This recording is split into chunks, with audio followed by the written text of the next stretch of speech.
उसका लाभ आपको मिलेगा, मार्केट्स के डायनामिक्स पे और दिशा पे इसका क्या इम्पैक्ट होगा, इस पर बातचीत करने के लिए हमारे साथ बाजार के एक वरिष्ठ विशेषज्ञ श्री सुनील सुब्रमण्यम मौजूद हैं। Sunil sir, good morning. सबसे पहले तो आपको मेरी तरफ से, CNBC आवाज़ परिवार की तरफ से नवरात्रि की बहुत बहुत हार्दिक शुभकामनाएं। Let's talk about Nifty IT.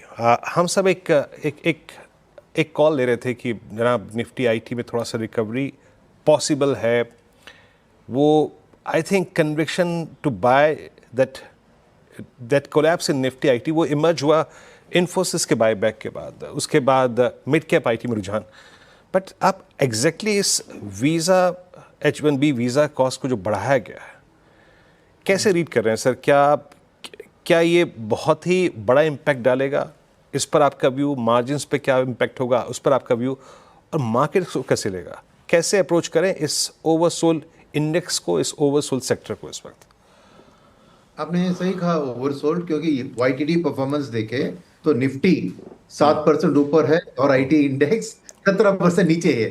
25% का अंडर परफॉर्मेंस रहा है और इसके पीछे कई कारण हैं। इसके पहली वाली बात करते हैं तो ओवरऑल AI की एक थ्रेट है और यूएस की स्लोडाउन के कारण आईटी बिजनेसेस में क्या डिमांड बढ़ेगी कि नहीं, ये आईटी इंडेक्स के ऊपर हावी थी। और जैसे आपने कहा कि पिछले एक महीने में, और परसों को छोड़ते उसके पहले देखे तो एक महीने में निफ्टी आईटी आउट परफॉर्मर रहा था कंपेयर टू निफ्टी।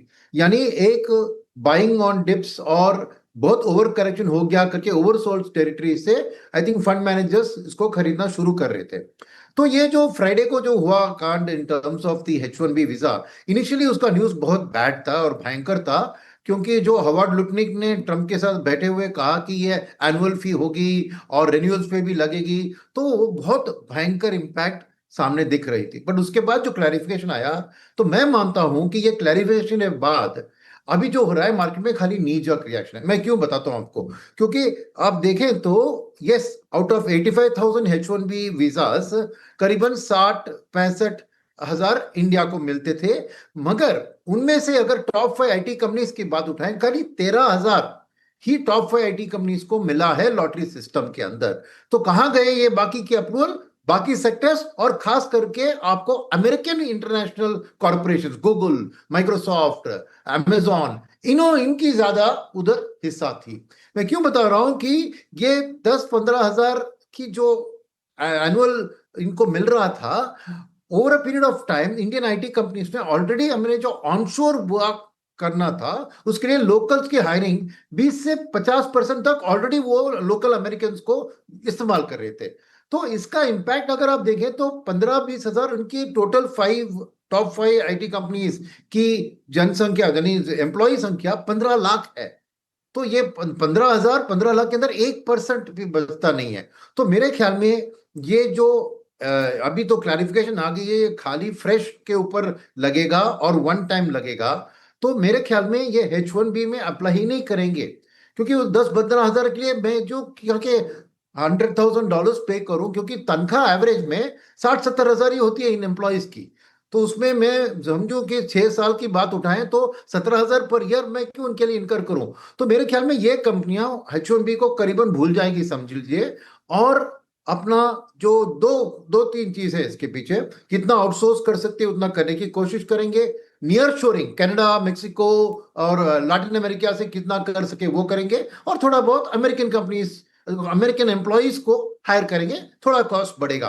तो ओवरऑल आपने पूछा कि मार्जिन के ऊपर इंपैक्ट, मेरा मानना है कि ईपीएस के ऊपर 2 to 4 बेसिस पॉइंट्स का ही इंपैक्ट आप देख सकते हैं, स्पेशली दिग्गज आईटी कंपनियों में, क्योंकि उनके पास एडिक्वेट स्ट्रेंथ है, एडिक्वेट ऑफिसर्स है ये सब करने के लिए। तो मेरा मानना है कि जो करेक्शन हरा है वो सेंटिमेंटल है, क्योंकि क्लैरिफिकेशन के बाद इस चीज के कारण एडिशनली अभी आईटी सेक्टर के ऊपर एक आउटलुक नेगेटिव थी, उसका चल रहा था वो ओवरसोल्ड टेरिटरी, आज थोड़ी और ओवरसोल्ड हो गई है।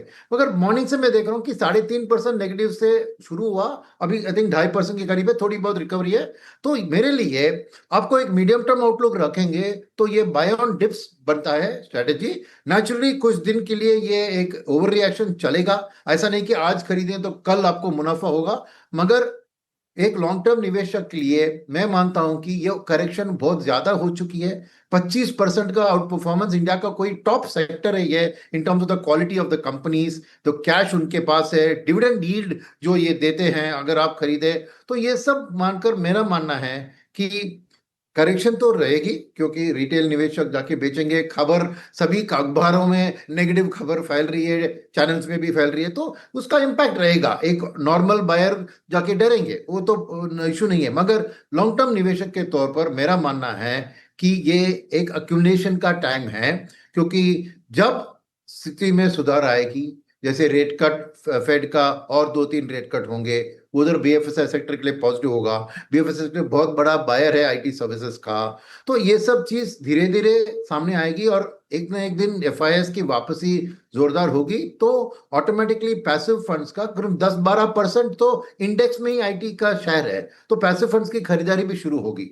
तो मेरा मानना है कि टू समराइज आईटी के व्यू में, डर है और इस डर के आगे जीत है। पेशेंस चाहिए, रिस्क टेकिंग कैपेसिटी चाहिए, वॉलेटिलिटी को हैंडल करने की क्षमता होनी चाहिए, मगर मौका ऐसा ज्यादा नहीं आएगा कि एक इतना ओवरसोल्ड सेक्टर को खरीदने का। सुनील सर, आपने इस सेक्टर पे काफ़ी बात करी, बस मैं 10 सेकंड आपके और चाहूँगा, 20 सेकंड इसी सेक्टर पे। ज़्यादा झुकाव आपका किस पे, मिड कैप आईटी पे, लार्ज कैप आईटी पे? लार्ज कैप पे, क्योंकि मिड कैप आईटी में एक वो बहुत डिपेंडेंट है, उनके पास उतना डेप्थ नहीं है, तो मैं कहूंगा कि लार्ज कैप आईटी पे भरोसा रखें। Large cap IT.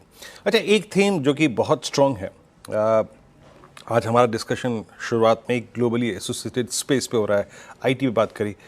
Nifty metal index, Sunil sir, I mean इस दौर की हाईएस्ट ट्रैजेक्टरी पे आके ट्रेड कर रहा है। Gold is at all time high, silver is at all time high. इस मेटल स्पेस को कैसे अप्रोच रखें अगर किसी का इन्वेस्टमेंट व्यू है? हालांकि मैं मेटल्स पे सिंस इट्स सिक्लिकल, बहुत आप एक लॉन्ग टर्म व्यू नहीं बना सकते, लेकिन ये फेज कहाँ पर है? क्या मैच्योरिटी की तरफ बढ़ रहा है या फिर अभी भी ये इंटरमीडिएट पोजीशनिंग इसकी लग रही है आपको मेटल्स की?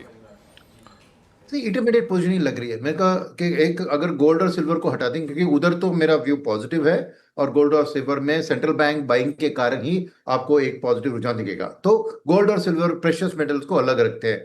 तो उसके अलावा फेरस और नॉन मेटल्स की बात करें तो चाइना एक बहुत बड़ा बायर होता था, क्योंकि जब उनकी मैन्युफैक्चरिंग और इंफ्रास्ट्रक्चर साइकिल चल रही थी तो 50% of world iron ore China के पास जा रहा था। मगर चाइनीज इकोनॉमी आज उस मैन्युफैक्चरिंग स्थिति से एक कंजम्पशन की ओर बढ़ रही है, तो वो नेचुरली मेटल्स का डिमांड उतना नहीं होगा। और ये क्यों खास इंपॉर्टेंट है, क्योंकि इसको बैलेंस करने वाली बात है कि इंडिया में इंफ्रास्ट्रक्चर जैसे गवर्नमेंट कंटिन्यूसली कर रही है, और अभी प्राइवेट सेक्टर का कैपेक्स में भी मैं 6-9 महीने 1 साल में बढ़ते हुए दिख रहा हूं, तो स्टील एंड कॉपर और एल्यूमिनियम, इनकी डिमांड तो डोमेस्टिकली स्ट्रांग रहेगी।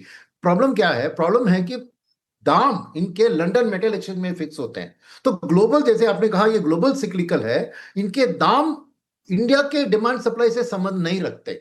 इंडिया में डिमांड स्ट्रांग होगी, मगर दाम इंटरनेशनली डिसाइड होगा, और ओवरऑल इंटरनेशनली एक स्लोडाउन की बात हो रही है, और चीन में भी जैसे मैंने कहा मैन्युफैक्चरिंग टू कंजम्पशन की एक बदलाव आ रही है। तो मेरा मानना है कि ये टैक्टिकल कॉल से कोई टेक्निकल ट्रेडर्स कॉल ले सकते हैं, मगर इन्वेस्टमेंट के तौर पर मैं कहूंगा ये इंटरमीडिएट है, demand strong, but price action हम प्रिडिक्ट नहीं कर सकते। तो इसलिए मेरा मानना है कि इसको पोर्टफोलियो में एक हिस्सा में रखे और इसको टैक्टिकली प्ले करे, ये स्ट्रेटेजिकली लॉन्ग टर्म कॉल नहीं ले सकते हैं इसमें। जी हाँ, टेक्निकली प्ले करें, ये कोई बहुत लॉन्ग टर्म कॉल नहीं है, आपको स्विंग को खेलना है, हालांकि स्विंग अभी भी इंटरमीडिएट है, अभी याद रखिएगा।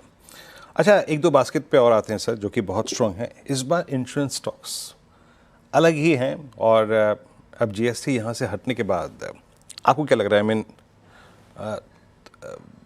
अभी इस स्पेस पे आपका टेक क्या है? ऑल टाइम हाई पे ट्रेड कर रहे हैं दो leader in the space, SBI life, HDFC life, कैसे अप्रोच करें? इंश्योरेंस में आपका कन्विक्शन क्या कहता है? मेरा कन्विक्शन स्ट्रांग है। देखिए, नेगेटिव न्यूज थी कि उनको इनपुट टैक्स नहीं मिलेगा, तो इसके कारण क्या मार्जिन्स उनके अफेक्ट हो जाएंगे, मगर मेरा मानना है कि टोटल अंडर पेनिट्रेशन इतना ज्यादा है, और अगर कोई भी एक लाइफ इंश्योरर या एक हेल्थ इंश्योरर देखता है कि 20%, 18% है, मगर 20 मान लीजिए, 20% मेरी प्रीमियम घट रही है, तो नेचुरली ये पेनिट्रेशन के लिए बहुत बहुत अच्छी खबर है।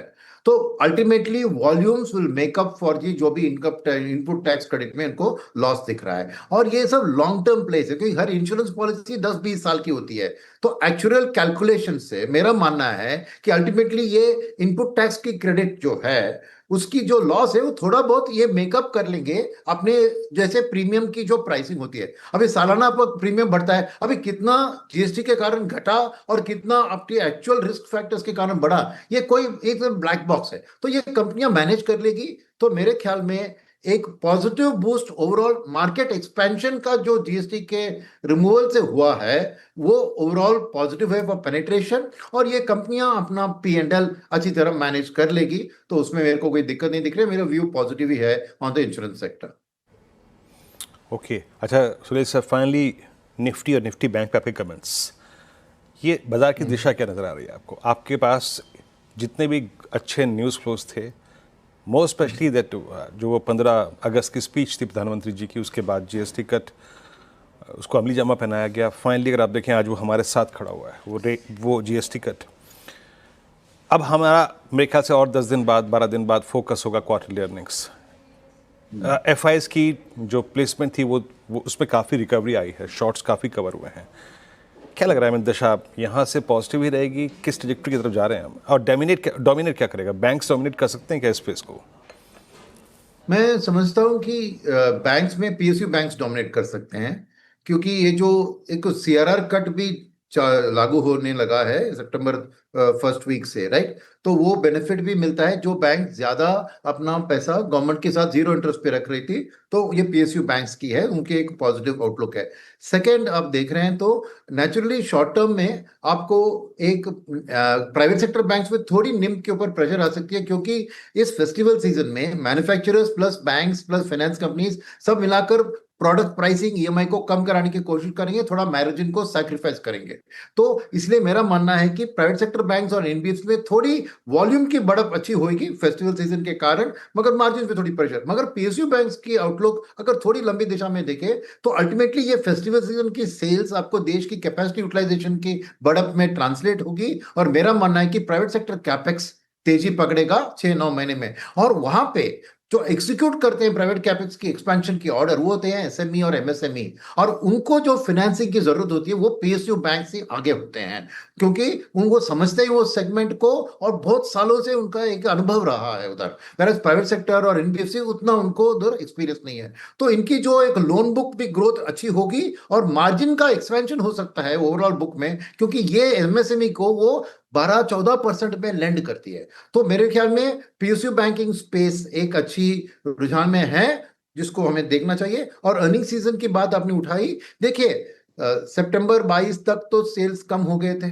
उसके बाद ही अब पिकअप होंगे। तो अक्टूबर की जो अर्निंग सीजन है उसमें नंबर्स थोड़ी नरमी से आएंगे, because of the fact that बहुत कस्टमर्स ने अपना सेल डिसीजन को, बाइंग डिसीजन को पोस्टपोन कर लिया है। तो ज्यादा उम्मीद ना रखे इस अर्निंग सीजन के रिजल्ट्स में, स्पेशली कंज्यूमर रिलेटेड सेक्टर्स में। बट उसको काउंटर करने वाली बात, और एफआईएस के लिए खास इंपॉर्टेंट है, यह है कि अक्टूबर अर्निंग सीजन से ध्यान आपको FY27 में चला जाता है, 1 ईयर फॉरवर्ड का। तो जी एक वो टाइम जी को बोलते हैं पी का करेक्शन हो जाएगा, तो एक ओवरऑल वो बैलेंसिंग फैक्टर होगा आपको अक्टूबर की सीजन में। और खबरें आ जाएंगी दिवाली की सेल की, वो भी मार्केट के लिए एक अच्छी खबर होगी कि नंबर्स अच्छे सेल हो रहे हैं। तो ओवरऑल एक पॉजिटिव माहौल बन सकता है अक्टूबर से लेकर। सुनील साहब, बहुत बहुत शुक्रिया, आप इस बातचीत में शामिल हुए, सभी सेक्टर्स पर अपनी राय रखी, आपने नेक्स्ट पर्सपेक्टिव शेयर किया, बहुत बहुत शुक्रिया। और एक बार फिर से आपको नवरात्रि की शुभकामनाएं। अच्छा, ये दिन आज का हालांकि पुलबैक के नाम रहा, बट एक आपका